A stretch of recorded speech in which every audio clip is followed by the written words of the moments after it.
Welcome to a spooky version of the Upshot on this Tuesday, October 31st. Happy Halloween, everyone. Charlie Eisenhood, Josh Mansfield with you. Josh, what is Halloween like in Pocatello, Idaho? So I live down in the historic college neighborhood where the houses are a bit smaller, but just very much like it looks like a Hallmark movie, right? Where you got the huge oak trees that are all the way down the road, and everyone decorates, and so it very much feels kind of like a Hallmark movie. So we get lots of trick-or-treaters. It's a pretty safe area for kids to walk in terms of like traffic. Parks are nearby, and so we always go and buy Costco boxes of Rice Krispie treats, and we give those out at Halloween because we like. Oh, yeah. I was gonna follow up and ask you what you give out. We give out Rice Krispie treats because we like to be known as one of the better houses on the block to stop at.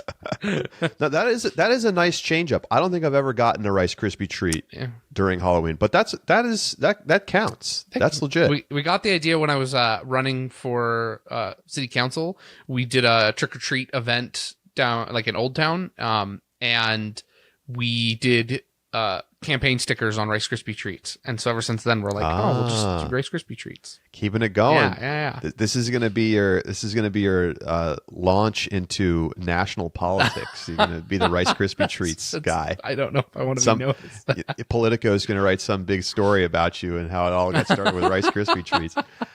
That's awesome. New York City is a weird place for trick or treating. So some buildings do trick-or-treating in their building, like kids go from door to door in the apartment building. Okay. But mostly kids go to the businesses and then give out candy. I have a friend, they have 2 kids, and they were doing this, a couple years ago. Like the kids go out at like 5 p.m., right? So they go to the restaurants and whatever. Yeah. And most of the restaurants have, candy. They go into an Indian restaurant that had newly opened. And the shop owner was like, I have no idea. Like, what do you mean trick or treat? And gave them a $20 bill. Oh my gosh. And my friend was like, no, you can't take this money. And they were like, no, take the money. So our building is beautifully decorated with our super in the building who kind of like takes care of everything, does the trash and keeps the building in shape. Did an incredible job decorating. Mm-hmm. I've never seen a better decorated building. Wow. We've got spiders and skeletons and they've got a whole giant box of candy just sitting in the foyer so people can just come in and grab some and go. So cool. We have some candy in case people come around, but I don't think that's going to happen. We'll see. I'm wearing my Halloweeniest shirt. This is the best that I've got. I saw that and I was the closest. I knew I should do a costume, but I couldn't think of something in time this morning. Yeah. I did not. I've never been much of a costume guy, though Megan, my wife, wants to do costumes once we, have our kiddo. Well, yeah, family themed. But once you have a kid, then you get to go crazy with the costumes. You and I have to do a costume sometime next year. Next year we'll do costumes. All right. Okay. Very good. We got a great show for you today.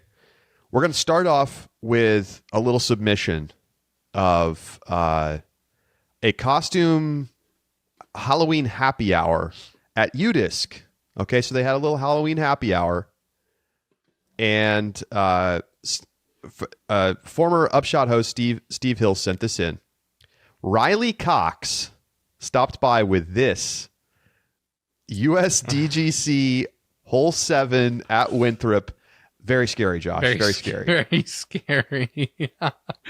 For those who are just listening, it's a full bamboo fence, and then his face is in the cutout, and then on his nose is a little disc golf basket.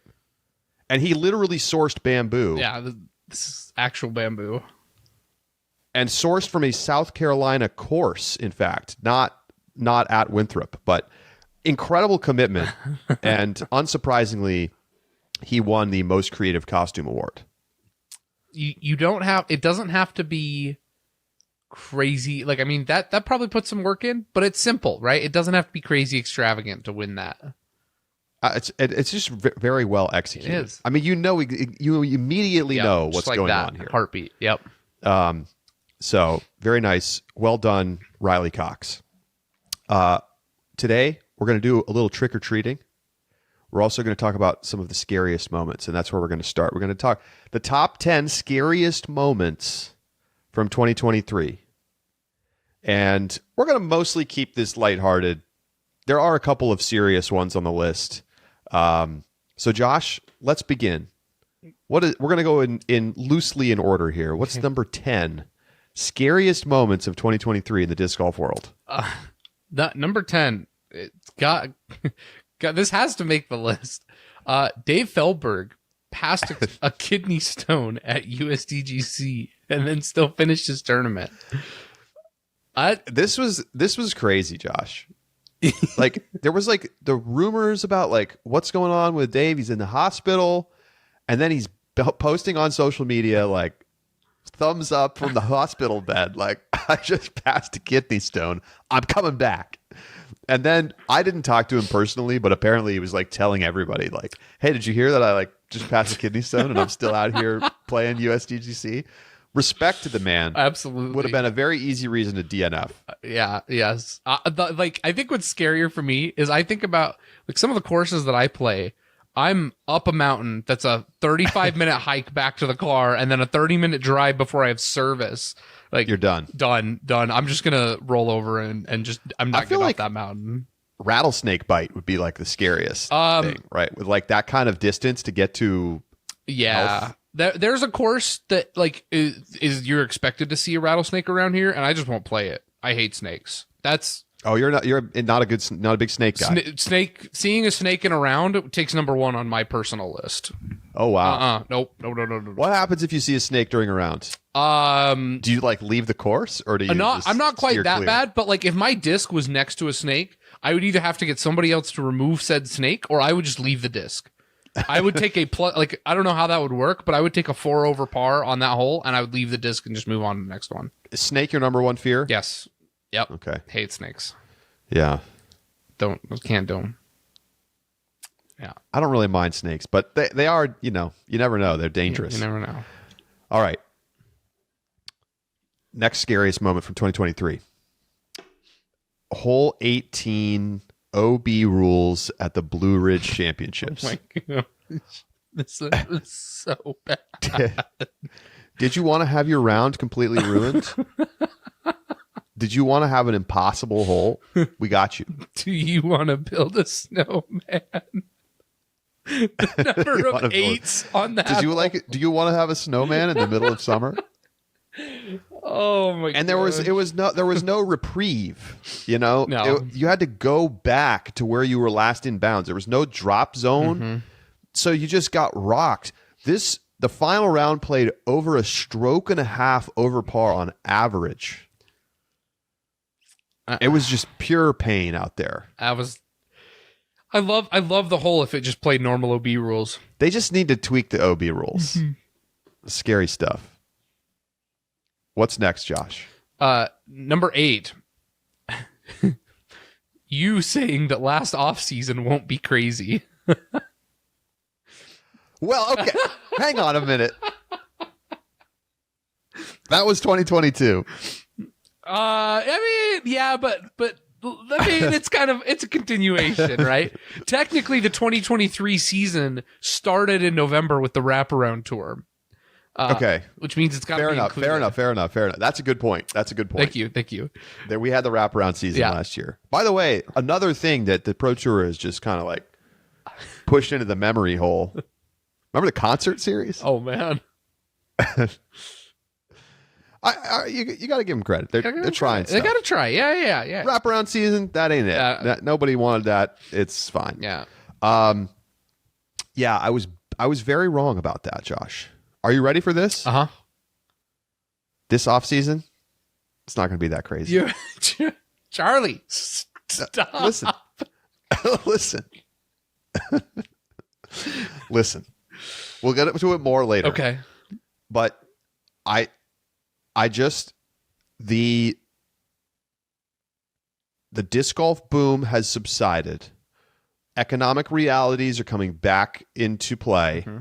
We're not just in like massive growth acquisition mode. And so there are not going to be these kind of like gigantic deals like we saw with Simon. Are we going to see a couple big players move? Yes. It will not be anything like last year, though. And I think it will be a little bit more chill. And I wouldn't be surprised if we never heard a money figure on any of these deals. Wouldn't be surprised. Who's the biggest FPO player that's moving? Anyway, we'll talk about it later. We'll talk about it later. But I already was horribly wrong once. Will I be horribly wrong again? We will see. We'll see. All right. Next on the list. I think this actually happened multiple times this season, but I know for a fact that it happened at Worlds. At Brewster Ridge, I think in round 2. So it was the day that I think the pros were playing, the A pool was playing Fox. Okay. But there was a bear with cubs, like a mama bear and cubs, straight up on the course. I remember this. Not near the course, like on the fairway. And they had to stop play and like try to figure out what to do about the bears. Somebody in the Discord this morning said that there was also a bear at the Blue Ridge that held up play. Possible. We play some wooded courses out there, and that I have to say, I feel like bears are scarier in theory than in practice. Like, I would actually like to come across a bear at some point, like on a hike or something, if it was the right circumstances. Sure. You know, bear with cubs, I'm good. Yeah. No, thank you. But bears are mostly scared of humans. But still, that would be scary. Right. Yeah, no, it's when I don't love the idea. Don't love it. That's for sure. Number 5, or this is number 6, Charlie. This one has to go. I'm pretty sure that as we say this, every pro is just gonna like get a cold shiver and not know why. All the basket spit outs this year. Just Ooh. All of them collectively. Ooh. Every player just shivered a little bit. There were some brutal ones this year. So many of them. Just some brutal ones. The cut-throughs, the straight splashes off the pole. And you know who you are, manufacturers, who really have a problem. You know who you are. Your baskets are not long for this world on the Pro Tour unless you make a change. Yeah, those are tough to watch. Remember the round? I think Corey Ellis, was it at European Open? It was sometime when he was playing really well and was up at the top. I believe it was European Open in one of the earlier rounds. Just like straight brutal, like 3 spit outs in the same round. Yes, yeah. Like straight back off the pole. Yep. Like 3 times in one round. It was horrible. Is it Corey Ellis also the one? This wasn't this year. It was last year. It was 2022, where his disc fell through the gap at Beaver State. Man, yes. Oh, that was a classic. That was in our gaffs bracket. Which, by the way, we're doing a gaffs bracket 2023. We need your submissions for flubs, gaffs, goofs, all that good stuff. Send them in. Upshot@ultiworld.com. We want to make sure we get them all. We're going to make our bracket again later this offseason. Yeah. But that was crazy. Corey Ellis, man, can't catch a break. Fell through the basket. Oh, man. Okay. Next up, Josh, if you recall, in a Rapid React show during the World Championships, I believe after round number 2. Come on. I know what you're going to say. And the reason I recall it is because nobody lets it go. This is scary stuff, Josh. Oh, man. We went through players and said whether they still had a chance or they were done. They were forked. Yep. Stick a fork in them. Yep. And what did you do, Josh? I may have forked Isaac Robinson. You said Isaac Robinson had no chance. He was done. I did. Over. I did. And then he won comfortably? Yeah. Yes. Yep. He did. 3 rounds is a lot of rounds, Josh. I think it was after round 3 because It's going to haunt your dreams. Was it after round 3? It was after round 3 because he had 2 rounds at Fox Run left. And no, you're right. You're right. That was my argument. I think you're right. Yeah. I think you're right. So that's such a bad take. Bad take. Scary. Take. Bad dreams for a long time. Nightmares. The Discord does not let me forget. All right, number 4. Idlewild After Dark. The glow round. Incredible. Where they're all whipping out glow discs. Out there with the ghouls and vampires. Pitch black. Under the darkness. Why was that allowed to happen? Why? Man, just imagine like you can go to bed, right? It's 9:00, go home, go to bed, and get up here at 7 and we'll get it started again. Or just play. I saw someone, I went and found the Reddit post of this, and someone said that they were using their phone flashlights to go find the gaps before they were throwing. So they'd walk off the T-pad with their flashlights, look for the gaps, and then go back and then throw. And then charge the disc with the flashlight. Right. Oh yeah. Wow. That was crazy. I mean, I get it. You just said like, well, why not just come back at 7? Well, that's exactly why. They didn't want to come back at 7. I had to come back at 7, man. Would you want to come back at 7 and then not have your next round until like 1? Yeah, we're amateurs. Play 2 rounds. We play the 2 rounds. Like, yes, I absolutely would. Especially most of those guys have like vans or campers that they're sleeping in. So you just go play your round and then go back to sleep. I like that they all had glow discs at the ready. I think it's just because I really like glow plastic. Well, sure, it stables up pretty nice, right? Yeah, it's typically a little bit grippier, a little. I'm a fan of glow discs. Well, that was crazy. Finishing up the round after the weather delay in the darkness, and like CGN footage is like looks like Blair Witch Project. I just like things like this remind me how far we are away from like other sports, because I just can't imagine any other sport. Oh yeah, just slap some glow paint on the basketball if the lights go out, and we'll put some glow sticks on the wrists. We'll be good to go. Love it. It's an icon. It's going to be in the gaffs bracket too. Oh, it's definitely. An iconic moment. Okay, next up, number 3. We're getting there. This was not scary for the player in question, but it was scary for all of her competitors. Kristen Tatar stepping to the tee pad at the majors. Are you kidding me?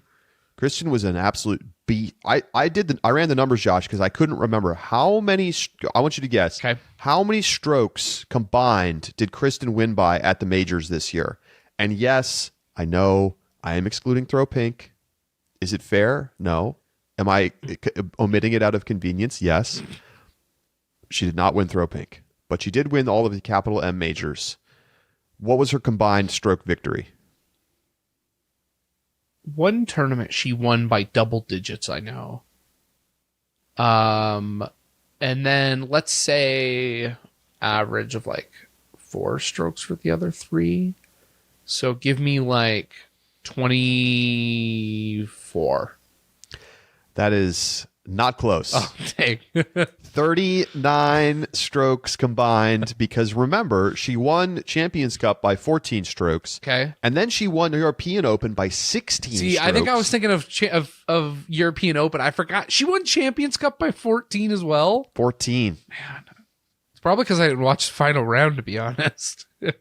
And so then her other 2 major wins were by a combined 9 strokes, which is still really good. Still really good. So Kristen was just an absolute killer at the majors. And like other players just simply did not have a chance, especially at those first 2.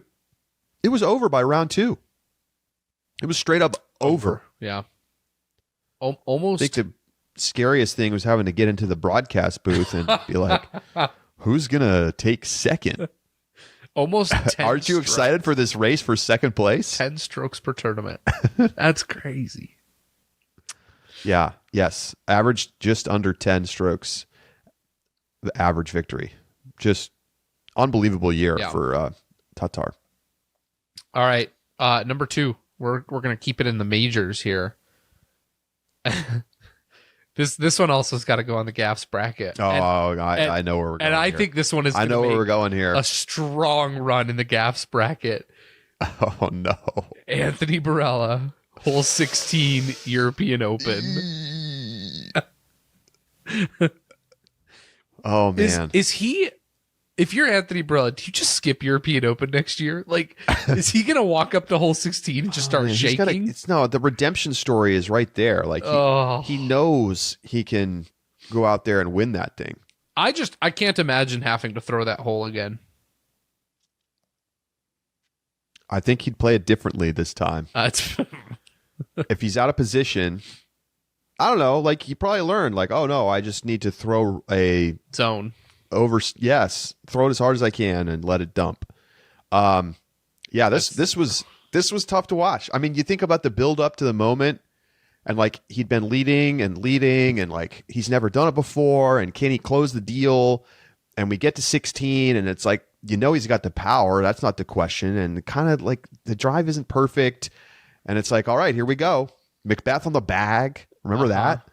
And then just 1, 2, 3. I mean, he got John Boyd. Yeah. That's how brutal this was. Yeah. It was tough to watch. And just like in the moment, like there wasn't even anything to say. Yeah. It was just like, OB again. Long. Oh, that was horrible, Josh. I just remember the Discord, like everyone just harassing me because it was, you know, it was they're like, oh, here it comes. Like Anthony Barella's going to win it. And it then just blow up. Oh, I'm looking back over it. Oh man. It was brutal. It was very brutal. All right, number 1, and maybe the only like truly genuinely scary thing on this list, the FPO division nearly getting canceled by the Disc Golf Pro Tour.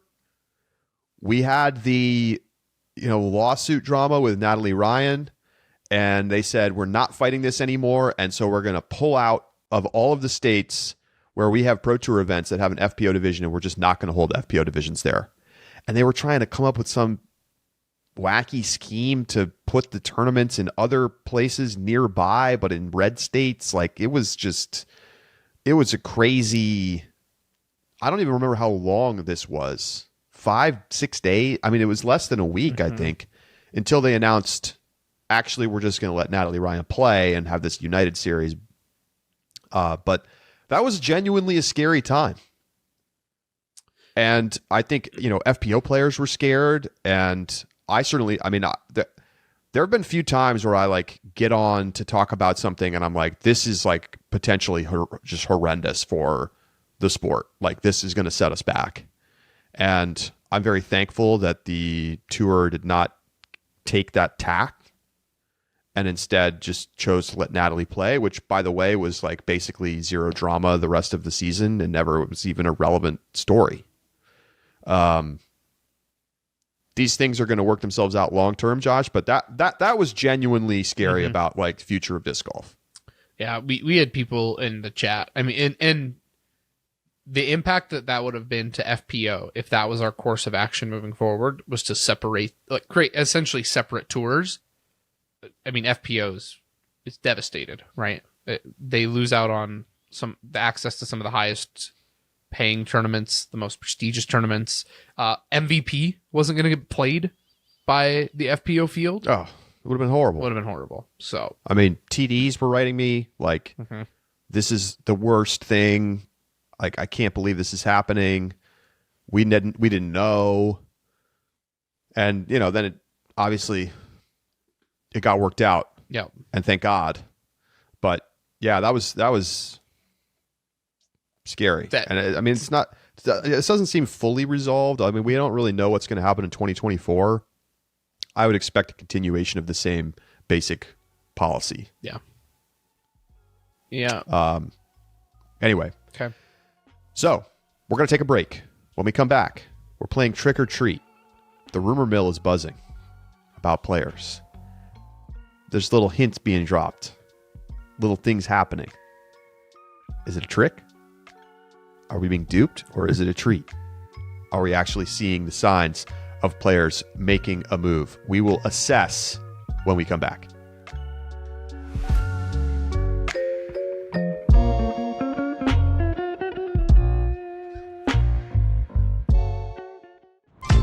At Pound, the quality of our gear runs deeper than the stitching. That's why we make everything right here in the US, employing highly skilled, well-paid professionals. From bomb-proof Cordura fabric to YKK zippers and recycled plastics, we source the highest quality US materials to make the most comfortable, durable pack in disc golf. Our lifetime warranty stays with the pack, not the purchaser. So regardless of how you find us, we will be here to make sure your pack stays on the course and out of the landfill. Pound's integrity is held together with more than just thread.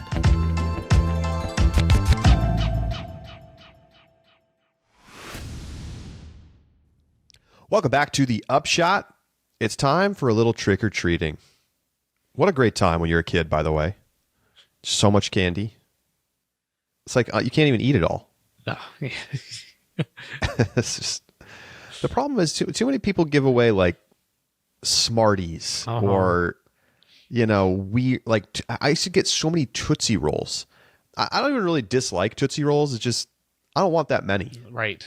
I don't know. I want more people giving out full-size Kit Kats. That's really... I would still trick or treat today if people did that. I just love the thought of you walking around. I mean, you give out full-size Krispy Treats. That's pretty legit. I do. Yeah. That's so that can't be much. It might be more expensive than giving out candy bars. It probably is, but there is an outlet, like discount store, where overstocked items get moved, and they always have Rice Krispie treats. And so we buy the Rice Krispie treats on like clearance, essentially. Nice. Yeah. So it's not too bad. You hit him with those expired Rice Krispies. They're not even expired, actually. It's crazy. Just joking with you. All right. So it's we're entering silly season. It hasn't really gotten that crazy yet, but we have some little like things that are happening. Yeah. And I just want to put them out there, and we're going to assess, is it a trick or is it a treat? So trick being like, this is just either they're trying to mislead or this isn't really anything to see here. Mm-hmm. They're not going to be making some change. Treat is, there's where there's smoke, there's fire, and we're seeing something happening here. So here we go. First up for you, Josh. Okay. Ben Calloway posted about a week ago on his Instagram, a big sort of like off-season post, but it started with, like disc emoji, fire emoji, exciting times ahead. And then, a bunch of like looking forward to the future, blah, blah, blah, all sort of like the generic stuff. Mm-hmm. Anything to see here? Trick or treat? I'm going to say treat. I think that Ben Calloway's a player who a move would do him some good. And so I think he's a prime candidate to be one of the lower level moves we've seen this year, and wouldn't surprise me if he's already been in talks. So I'm gonna go treat. I think he's actually gonna move. I buy it. I don't necessarily know that I see clear evidence from this Instagram post. I don't either. But I think my general prediction about this offseason is that we're going to see a lot of shuffling of the deck on like the lower side of things. Mm-hmm. Bunch of players who are on 1-year deals, maybe getting a 2-year deal with a different manufacturer, or not as many re-ups as maybe we're used to seeing. So that would be something to keep an eye on. Here's an interesting one, right? As a side note, this is not really a trick or treat thing, but Discraft FPO team, like everybody's up for renewal. Mm-hmm. Paige, like what's going to happen there? There's been no indications from anybody that she would be on the move, but with the injury, kind of like her worst season in a long time, is Discraft going to want to re-up at the current situation? Like, obviously, they're already selling lots of Frisbees mm-hmm. that have kind of Paige's name on them, or have like literally sort of been co-designed by Paige. It would feel really weird for her to make a move at this point, but it seems it's at least possible. Yeah, and that's the possibility of like can't come to agreement on terms, right? Right. Discraft goes, look, our sales are down. We're dropping. Like, we can't pay you like we used to. And Page goes, I bet I can find somebody who will. And that's what it's all going to come down to, right? Yeah. It's like, what is the market this season? Yeah. I can guarantee you the market is down from 2022. Like, I think it's for sure not going to be the same kind of like mega deals and stuff that we saw in the past. But are there still the exception here for me is House of Discs, because they have a big incentive to try to like make a splash, especially at some of their brands that don't have much presence in the United States. Latitude 64 comes to mind. What does DD want to do at this point? Like, are they trying to sign a big FPO name because the Kona situation, like she's kind of transitioning away from competitive disc golf, it almost seems like. Sure. Obviously dealing with the terrible cancer situation, but also just it competitively hasn't really been a factor. So that'll be interesting. You have all of these other brand, like what do they want to do with Discmania? Like that's now a House of Discs brand. Are these decisions being made at each individual company, or is this a top level board decision? I have no idea, but I do think that they have potentially the money to say, hey, we're going to be the company that's willing to overpay this year to get some names onto our teams. Yep. And that's the big wild card for me. So House of Discs, while we're on it, I've got another two things actually, real fast. Yeah, I've got completely off the trick or treat topic, so get me back. Well, I'm actually not going to quite yet because I want to finish your list. Discraft FPO, Paige, Missy, Holland, Valerie Mondahano, like big names, lots of big names who have won tournaments. All four of those players won tournaments this year and are up for re-up in the same year. So, well, let me hit you really quick. Okay. Well, since we're already off topic, and we'll stay off topic for just a little bit longer. If you go over to the Ultra Disc Golf Active Contracts Tracker, you can kind of keep up with what's going on. And it's nice because I literally use this to remember who's up for renewal and whatnot. So I'm just going to give you the list of players who are on multi-year deals that are up for renewal. Okay, so not the 1 years. And, don't get me wrong. There are some really good players who are on 1 years that are, potentially interesting targets. Holland Hanley being one of them. James Proctor, Yep. what are some of these folks going to do? But the multi-year deals, we got Paige, who's got a 4-year expiring, 3-year expiring contracts. Garrett Gerthy at Innova, Vino Makala at Prodigy. Although actually no, he already extended. That's his old deal. He renewed for 4 years last year, so scratch that. Eagle up at Discmania. Nicholas Antla is up at Discmania. Brad Schick at Discraft. Juliana Corver at Innova. She's not really going to be playing anymore, so we'll see what happens there. Sarah Hokum at MVP. Gannon at Prodigy, of course. Casey White at Discmania. Matty O at Westside. Lowry Lettinen at Latitude. Missy at Discraft. And Kale LaVisca at Prodigy. So that's your multi-year expirings. Big list. That's a lot of names. I think the big question is, will we see players who are under current contracts make moves this year? That's always the one you can never really predict. Right. Yeah. Okay. Back to on track. Trick or Treat. Back to House of Discs. We took a bathroom break, and now we're back to the trick-or-treating. Eagle McMahon just had shoulder surgery. Of course, this is it's scary, but we've been saying for years now that maybe Eagle just needs to get it taken care of, right? For the past 2 years, we've said Eagle just needs to go get the surgery, get it done, and get better. And so he commits to it. Interestingly, he does it on a contract year in the off season, which to me seems to indicate that he already has something lined up with Discmania, and he's not worried about negotiations, and that's already taken care of.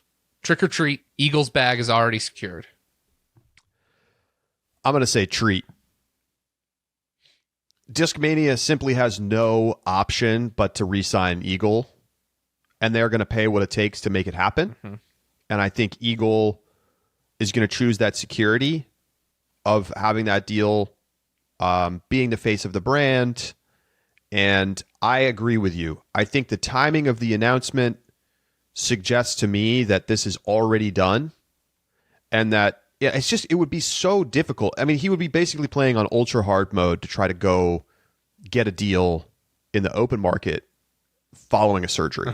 Because I mean, you never really know how it's going to work out with surgery.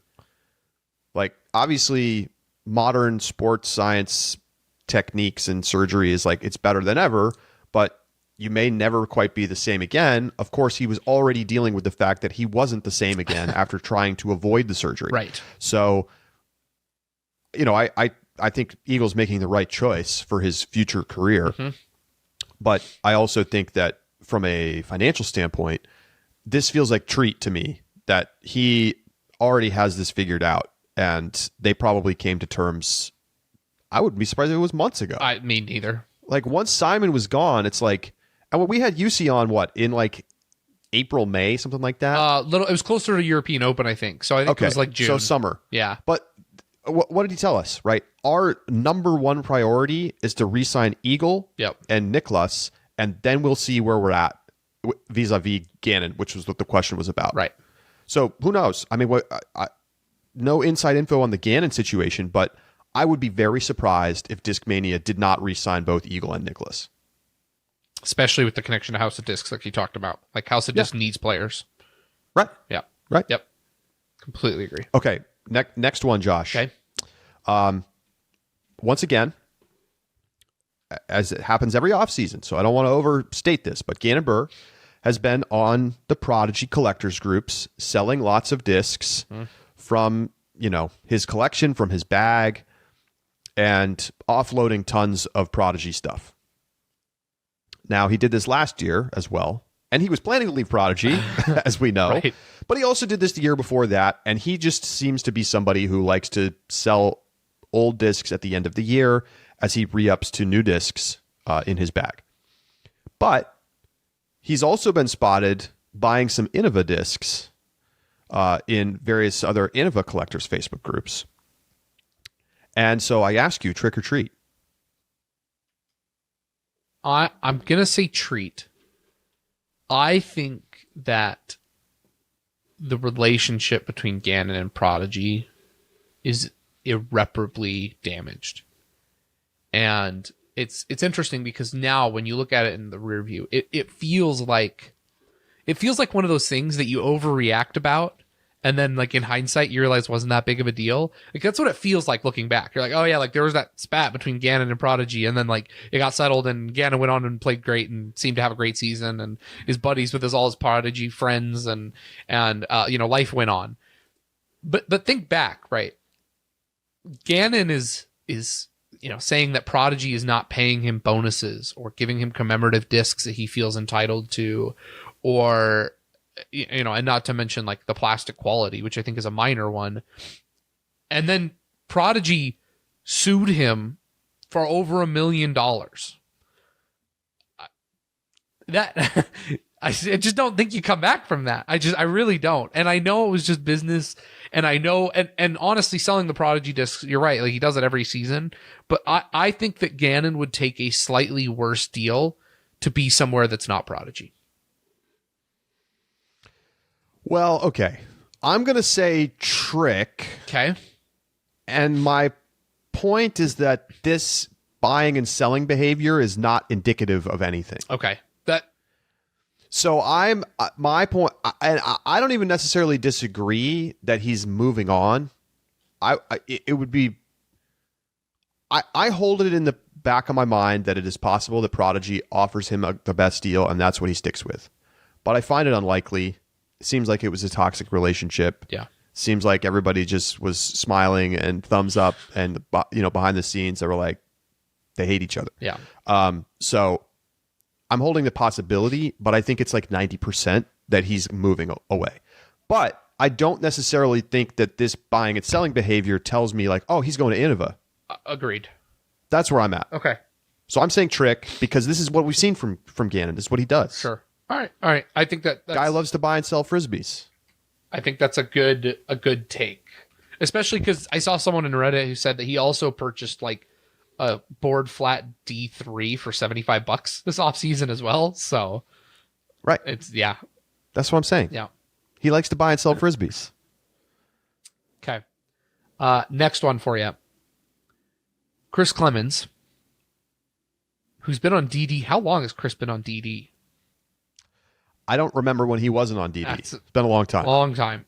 So Chris changed his Instagram handle to DG Clemonade when it was originally DD Clemonade. Trick or treat. He's on a 1 year. Trick. Didn't he troll us last year? I think he did. I remember him trolling us last year and acting like he was going to make a change and then he didn't. Like, it's too obvious. If you were actually going to change brands, you would wait to make an Instagram handle change. Yeah. Until you did it. I think this is pure troll from Chris Clemens.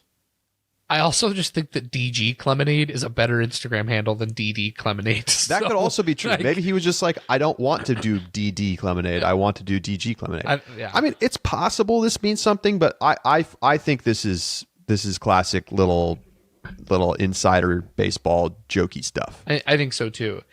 If anything, the other thing that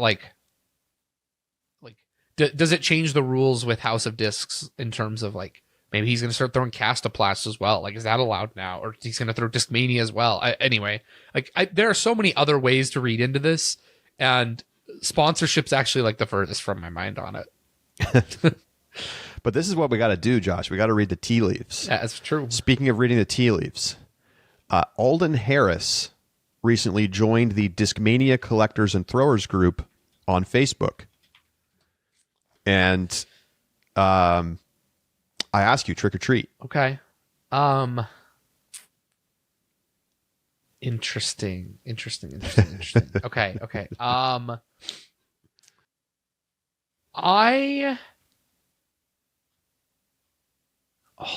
Alden Harris is such a tricky one. Because I'm imagining, so Prodigy, let's say Prodigy loses Gannon. They still have Kevin Jones. They still have Isaac Robinson. But I think part of what's made Prodigy has been the success of like the second tier players, right? And that group of them who pop up on coverage every now and then. And like that's what Prodigy feels like, right? It's like three really good players and then like the group that just shows up behind every now and then. Mm-hmm. I'm going to say Trick. While I think Alden Harris is a prime candidate for the shuffle of the lower tier players, I don't think he's going to be incentivized to move enough. So I think he stays with Prodigy. So you think he's just joining this group just to... Could be a troll, right? Could be a troll. Joining a Facebook group costs nothing. Right. Could be a troll. I'm going to say treat. Okay. You think... and like what? How is this different? I don't know. It's not. But I don't know. Gavin Babcock is on Discmania. Uh-huh. Is it so surprising that maybe Alden would move to Discmania? It seems like a logical kind of a move. Maybe. Would Discmania... But I mean, maybe they don't sign Gannon, though, so... I mean, who's on Discmania right now? On the MPO side. They don't have that many players. You've got Eagle. You've got Nicholas. Gavin, Nicholas, Casey White, Kyle Klein. Oh, Kyle Klein. Oh, geez. How did we forget about him? Eagle and Kyle and Nicholas are like their big players, and then they have those other three. That's it. So adding an Alden Harris would make a lot of sense. They added a Gavin Babcock. Why not? I mean, so, yeah, that's... It could go either way for me on this one. I think so too. I think this one is the one that feels to me like the most interesting of all the news, where it's like, ooh, like this really could, like, we all thought Alden was going to stay, but like he joins this Discmania group. How long ago did he join the Discmania collectors group? I don't know. It hasn't been that long. I pulled up the group and went through the new users list, and he was, I don't know, 20 from the top or something like that. Because, like, what if he just went and decided to buy a Kyle Klein USDGC disc? I get you. It could 100% be totally innocuous. Yeah. Just if you were trying to hide that you were changing sponsors, would you really like? That's what I'm saying. That's like that's what you're why talking about with Gannon. Like why do I feel differently about this than the Clemonade one? Yeah. I don't know. There's no logical, rational reason for me to think that this one is legit, but the Clemonade one isn't. I want Eagle just to go join like Innova Facebook pages, just all of them. But it's true. Like if you were straight up trying to hide it, you wouldn't do these things because you know people are going to sleuth it out. Right. The question is, are you trying to hide it? I just don't know. I don't know. This one's interesting.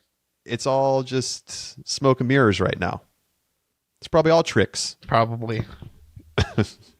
Well, we're 2 months away. But sometimes they are tricks. That's the thing. Right. As we've seen from history. Yeah. Clemens, though, he's trolling. I know it. All right. That is going to do it for today's Upshot. We will be back with you on Thursday. Thank you so much for tuning in. Give us a like and subscribe wherever you listen to your podcasts, and hit us up over on the YouTube channel as well. And we'll be putting up some of the evidence from today onto the YouTube version of the show, so you can take a look at it for yourself. For Josh Mansfield, I'm Charlie Eisenhood saying so long. We'll talk to you Thursday right here on The Upshot.